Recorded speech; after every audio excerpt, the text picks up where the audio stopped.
caused by exercise. Okay, we have exercise-induced asthma. That's kind of one of those paradoxical effects, right? Where you would think that if you exercised, everything would open wide up, okay?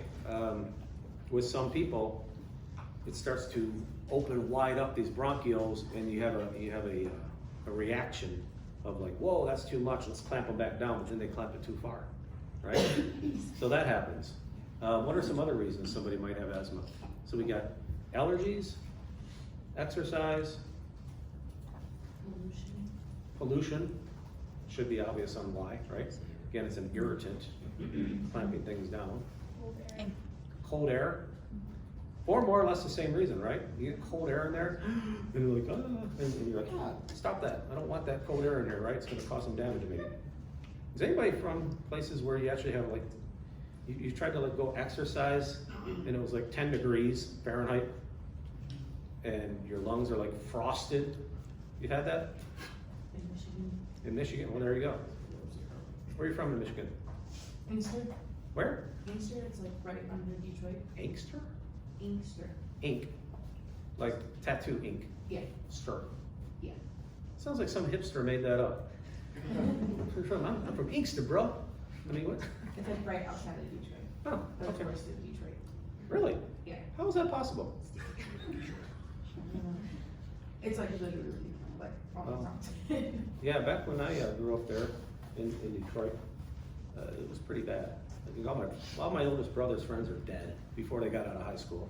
I mean, that's a bad place. Congratulations getting out of there and not dying. So anyway, but yes, it's cold and a lot of pollution, right?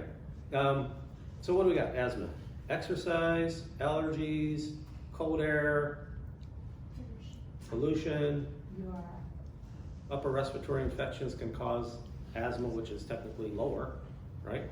Anxiety and stress. Anxiety and stress. Yes. I don't know what the mechanism is for that. Why anxiety and stress would actually cause your bronchioles to start constricting. Is it because like anxiety that causes you to like breathe faster? Yeah. Well, anxiety can certainly cause you to breathe faster. But what else we know about anxiety is that it also is going to release epinephrine. Stress is going to release cortisol over a period of time. They do have certain effects. I know that epinephrine, when it actually gets released, adrenaline, when it gets released, it actually causes vasoconstriction of all things, so increases your blood pressure, but it also causes, where you can shunt that blood to places where you need it so you can fight or flight, right?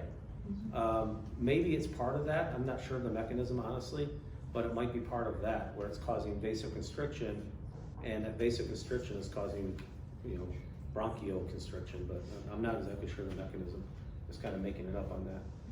But either way, there are a lot of reasons. You should know the reasons why people get asthma because you're going to see it, right? All of these things you're going to absolutely see. Okay.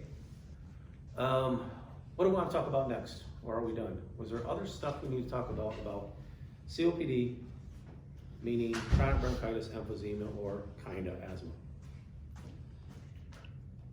Yeah? Can emphysema be reversed, or are you kind of stuck with it? It depends on how bad it is. I have heard that if somebody is a chronic smoker and they stop smoking completely for 5 years, that much of that lung damage that was done can be completely reversed and replaced.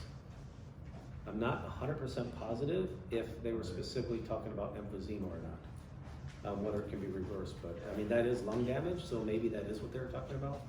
But I'm fairly certain that it can be fixed. It doesn't necessarily increase the longevity of that lung, but if your lung is declining like this normally, and emphysema is here, and it was going like this, it might be able to bring it to it so it's at least matching the curve, just lower, right? So, but yeah, as far as I know, I think it can, to a certain extent, be fixed.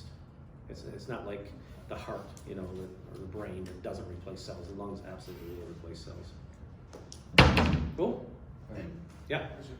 So my grandfather has emphysema, and he also has like I think like really like he bleeds really easily and bruises really easily. Okay. And just since we were talking about blood vessels, like is there any connection there? Do you know, or is that just kind of like that?